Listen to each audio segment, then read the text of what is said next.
Hi friends, welcome back to Viji school cooking. எல்லோரும் எப்படி இருக்கீங்க? சேஃபாக இருக்கீங்களா? இன்றைக்கி நம்ம சேனலில் மழைக்கு ஏற்ற ஒரு சூப்பரான ஈவினிங் ஸ்நாக் தான். வெளியே பார்த்திங்கன்னா மழை ஜோன்னு கொட்டிகிட்ருக்கு. நாங்கள் சூடாக இன்றைக்கி முட்டை வச்சு ஒரு சூப்பரான ஒரு ஈவினிங் ஸ்நாக் ரெடி பண்ண போகிறோம். ரொம்ப டேஸ்ட்டாக இருக்கும். ஒரு டிஃப்ரெண்ட்டான ஒரு ஈவினிங் ஸ்நாக்குன்னு சொல்லலாம். இதுக்குள்ளே நம்ம முட்டை ஸ்டஃப் பண்ணி செய்கிறோம். ஸோ ரொம்பவே டேஸ்ட்டாக இருக்கும். வாங்க ஃப்ரெண்ட்ஸ், இந்த ஈவினிங் ஸ்நாக் எப்படி செய்யலான்னு வீடியோக்குள்ளே போய் பார்க்கலாம். இந்த ஸ்நாக்ஸ் செய்கிறதுக்கு முதல்ல ஒரு பவுல் ஒன்று எடுத்துக்கோங்க. அதில் பார்த்திங்கன்னா ஒரு 4 பெரிய வெங்காயம் இது போல் நீல வாக்கில் கட் பண்ணிவிட்டு சேர்த்துக்கலாம். 4 நல்ல பெரிய சைஸாக எடுத்துக்கோங்க. ஏன்னா நம்ம முழுக்க இது வெங்காயத்தில் தான் செய்ய போகிறோம். நீங்கள் வெங்காயத்துக்கு பதில் நீங்கள் முட்டைகோஸ் இருந்தால் அதை கூட யூஸ் பண்ணிக்கலாம். 4 வெங்காயத்தை நீல வாக்கில் கட் பண்ணிவிட்டு ஒரு 1/4 ஸ்பூன் அளவுக்கு உப்பு சேர்த்து நல்லா கை வச்சு நல்லா அழுத்தம் கொடுத்து பிசையணும். நம்ம வெங்காயம் கொஞ்சம் ஹார்டாக இருக்கும். நம்ம உப்பு சேர்த்து பிசையும் போது நம்மளுக்கு கொஞ்சம் சாஃப்டாக இருக்கும். அது மட்டும் இல்லாமல் அதில் இருக்கிற தண்ணியெலாம் வெளியே வரும். இதை நல்லா பிசைஞ்சிட்டு ஒரு 10 நிமிஷம் ஒரு மூடி போட்டு வச்சுருங்க. நான் 10 நிமிஷம் மூடி போட்டு வச்சுட்டு எடுத்து பார்த்தா பாருங்கள், நல்லா சாஃப்டாக இருக்குது வெங்காயம். நல்லா பிழிஞ்சால் பார்த்திங்கன்னா அந்த தண்ணி, வெங்காயத்தில் இருக்கிற தண்ணி வெளியே வருது. இப்படி தான் இருக்கணும் இதனுடைய கன்சிஸ்டன்சி. இப்போ நாம் எப்படி இந்த ஸ்நாக்கை செய்யலான்னு பார்க்கலாம். இப்போ இது கூட 1 கப் அளவுக்கு கடலை மாவு சேர்த்துக்கலாம். அது கூடயே ஒரு 1/4 கப் அளவுக்கு அரிசி மாவு சேர்த்துக்கலாம். அரிசி மாவுக்கு பதில் நீங்கள் கார்ன்ஃப்ளவர் இருந்தால் கூட சேர்த்துக்கலாம். 1 ஸ்பூன் அளவுக்கு தனி மிளகாய்த்தூள் சேர்த்துக்கோங்க. நான் காஷ்மீர் மிளகாய்த்தூள் சேர்த்துருக்கேன். ஒரு பிஞ்ச் மஞ்சத்தூள், 1 ஸ்பூன் அளவுக்கு சிக்கன் மசாலா சேர்த்துக்கலாம். ஒரு 1/2 ஸ்பூன் கரம் மசாலா சேர்த்துக்கலாம். அடுத்ததாக பார்த்திங்கன்னா 2 பச்சை மிளகாவை கட் பண்ணி சேர்த்துருக்கேன். பொடியாக கட் பண்ணி சேர்த்துக்கோங்க. கொஞ்சமாக கொத்தமல்லி இலைகளை நல்லா பொடியாக கட் பண்ணிவிட்டு அதையும் இதில் சேர்த்துக்கலாம். இப்போ உப்பு பார்த்திங்கன்னா முதல்ல நாம் ஒரு 1/4 ஸ்பூன் அளவுக்கு உப்பு சேர்த்தோம். இப்போ ஒரு 1/4 ஸ்பூன் அளவுக்கு உப்பு சேர்த்துட்டு மறுபடியும் நல்லா கை வச்சு நல்லா கலந்து கொடுங்க.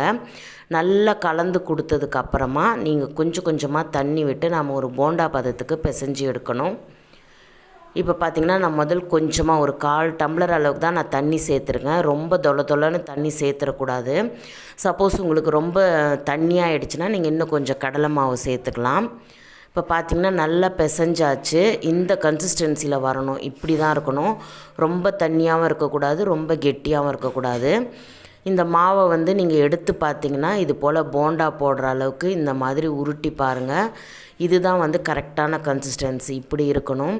சப்போஸ் உங்களுக்கு கொஞ்சம் தண்ணி ஆகிடுச்சுன்னா நீங்கள் கடலை மாவு கொஞ்சம் சேர்த்து அட்ஜஸ்ட் பண்ணிக்கோங்க. இப்போ இது ஒரு ஓரமாக இருக்கட்டும். அடுத்ததாக பார்த்திங்கன்னா நான் ஒரு 3 முட்டையை இதை போல் அவிச்சு எடுத்து வச்சுருக்கேன், தோல் உரித்து. இதை நாம் 4ஆக கட் பண்ணிக்கலாம். ஒரு முட்டையை 4ஆக நாம் கட் பண்ணிக்கலாம். நீங்கள் பாதியாக போடுறதா இருந்தாலும் உங்கள் விருப்பம். இது போல் 4ஆக போட்டிங்கன்னா நம்மளுக்கு போண்டா அந்த போட்டு எடுக்கிறதுக்கு ஈஸியாக இருக்கும். இதை உள்ளே ஸ்டஃப் பண்ணுறதுக்கு ஈஸியாக இருக்கும். இப்போ இது போல் 4ஆக நான் எல்லா முட்டைகளையுமே கட் பண்ணி எடுத்து வச்சுருக்கேன். இப்போ நாம் எப்படி ஸ்டஃப் பண்ணலான்னு பார்க்கலாம். நாம் ஆல்ரெடி மிக்ஸ் பண்ணி வச்சுருந்த இந்த மாவை இது போல் கொஞ்சமாக ஒரு உருண்டையாக எடுத்துகிட்டு உள்ளங்கையில் நல்லா இது போல் தட்டிக்கோங்க. இந்த இது தட்டுறதுக்கு முன்னாடி கையை லைட்டாக தண்ணியில் நனைச்சிக்கோங்க. அப்போ நம்மளுக்கு ஒட்டாமல் வரும். நடுவில் இந்த முட்டையை இது போல் வச்சுட்டு நல்லா நீங்கள் சுற்றி ஒரு போண்டா போல் நல்லா ஸ்டஃப் பண்ணிவிடுங்க. நம்ம முட்டை நீல வாக்கில் வச்சுருக்கிறதுனால நம்மளுக்கு ஓவல் ஷேப்பில் கிடைக்கும். பார்த்திங்கன்னா இது போல் ஒரு முட்டை ஷேப்லேயே நம்மளுக்கு இந்த போண்டா கிடைக்கும். இந்த முட்டை வெளியே தெரியாத அளவுக்கு நீங்கள் நல்லா ஸ்டஃப் பண்ணிவிட்டு இது போல் நீங்கள் எடுத்து வச்சுக்கணும். இதை நீங்கள் இதே போல் நீங்கள் எல்லாத்தையுமே அரேஞ்ச் பண்ணிவிட்டு ஒரு பிளேட்டில் எடுத்து வச்சுருங்க. அப்போ நம்ம பொரிச்சு எடுக்கிறதுக்கு ஈஸியாக இருக்கும். இது போல் ஒரு பிளேட்டில் இது போல் நீங்கள் செட் பண்ணி வச்சுருங்க. இப்போ அடுத்ததாக ஸ்டவ் ஆன் பண்ணிவிட்டு ஒரு பேன் வச்சுக்கலாம், இல்லை ஒரு தவா வச்சுக்கோங்க. நீங்கள் தோசைக்கல்லில் கூட இதை செய்யலாம். நம்ம டீப் ஃப்ரை பண்ண போகிறதில்ல. கொஞ்சமாக எண்ணெய் விட்டு நம்ம மீன் பொரிப்போம்ல, அந்த அளவுக்கு எண்ணெய் விட்டால் போதும். ரொம்ப டீப் ஃப்ரைலாம் பண்ணணும்னு அவசியம் இல்லை. இதுலேயே நம்மளுக்கு சூப்பராக வந்துடும்.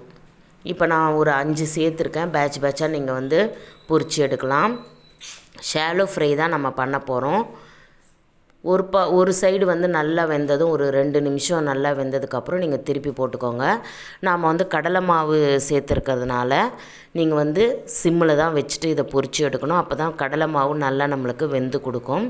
கடலை மாவு நம்ம சேர்த்துருக்கிற வெங்காயம் இதை எல்லாமே வந்து வெந்து வரும். இப்போ பார்த்திங்கன்னா இந்த சைடு ஒரு 2 நிமிஷம், அந்த சைடு ஒரு 2 நிமிஷம், ஒரு 5 நிமிஷத்துக்கு நீங்கள் சிம்மில் அப்படின்னா மீடியம் ஃப்ளேமில் வச்சுட்டு நல்லா ஒரு கோல்டன் ப்ரௌன் கலர் வர வரைக்கும் நீங்கள் வந்து பொரித்து எடுக்கலாம். இப்போ பார்த்திங்கன்னா இது வந்து எண்ணெய்லாம் குடிக்காது, எண்ணெய்லாம் இழுக்காது. இப்போது நம்மளுடைய ஈவினிங் ஸ்நாக்ஸ் சுட சுட ரெடி ஆகிடுச்சு. கண்டிப்பாக சொல்கிறேன், இதை நீங்கள் சுட்டு வைக்கும்போதே காலி ஆகிடும். அந்த அளவுக்கு அவ்வளோ டேஸ்ட்டாக இருக்கும். ஏன்னா வந்து உள்ளே வந்து நம்ம முட்டை வந்து வச்சுருக்கிறதுனால குழந்தைங்களுக்கு ஒரு இன்ட்ரெஸ்டிங்காக இருக்கும் சாப்பிட்றதுக்கு. உள்ளே முட்டை இருக்குது அப்படின்னு சொல்லிட்டு கண்டிப்பாக இந்த மழை டைமில் இந்த ஸ்நாக்கை நீங்கள் செஞ்சு பாருங்கள். ரொம்ப ரொம்ப டேஸ்ட்டாக இருக்கும். ஓகே ஃப்ரெண்ட்ஸ், இப்போ நான் இதை வந்து பொரித்து எடுத்தாச்சு. இப்போ இன்னொரு பேட்ச் இருக்குது, நான் அதையும் வந்து எண்ணெயில் போட்டு பொரித்து எடுத்துகிட்டு நான் மொத்தமாக உங்ககிட்ட காட்டுறேன். நம்ம அதே போல் தான் நம்ம வந்து மீடியம் ஃப்ளேமில் வச்சுட்டு மற்றதையும் வந்து இது போல் பொரித்து எடுத்துக்கோங்க. இப்போ நம்மளுடைய ஈவினிங் ஸ்நாக்ஸ் சுட சுட ரெடி ஆகிடுச்சு. நல்லா மழைக்கு சூப்பராக நீங்கள் வந்து சுட சுட இந்த ஈவினிங் ஸ்நாக்கை செஞ்சு சாப்பிடலாம். கண்டிப்பாக இந்த ரெசிபி உங்களுக்கு பிடிச்சிருக்குன்னு நினைக்கிறேன். இந்த ரெசிபி பிடிச்சிருந்தால் இதுக்கு ஒரு லைக் பண்ணுங்கள், உங்கள் ஃப்ரெண்ட்ஸ் ரிலேட்டிவ்ஸ்க்கு ஷேர் பண்ணுங்கள். மறக்காமல் நம்ம சேனலை சப்ஸ்கிரைப் பண்ணி பெல் ஐக்கானும் ஆலில் செட் பண்ணிக்கோங்க. அப்போ தான் நான் போடுற இன்ட்ரெஸ்டிங்கான வீடியோ உங்களுக்கு உடனுக்குடன் நோட்டிஃபிகேஷன் வரும். நீங்கள் பார்த்து என்ஜாய் பண்ணலாம். நம்ம சேனலில் நிறைய ஸ்வீட் ரெசிபீஸ், ஸ்நாக்ஸ் ரெசிபீஸ் எல்லாமே இருக்குது. ப்ளேலிஸ்ட் செக் பண்ணுங்கள், நான் எண்டிலையும் தரேன். டிஸ்கிரிப்ஷனில் லிங்க்கும் கொடுக்குறேன், செக் பண்ணி பாருங்கள். நெக்ஸ்ட் ஒரு இன்ட்ரெஸ்டிங்கான வீடியோவில் சந்திக்கலாம். Until then it's bye from Viji. Thanks for வாட்சிங்.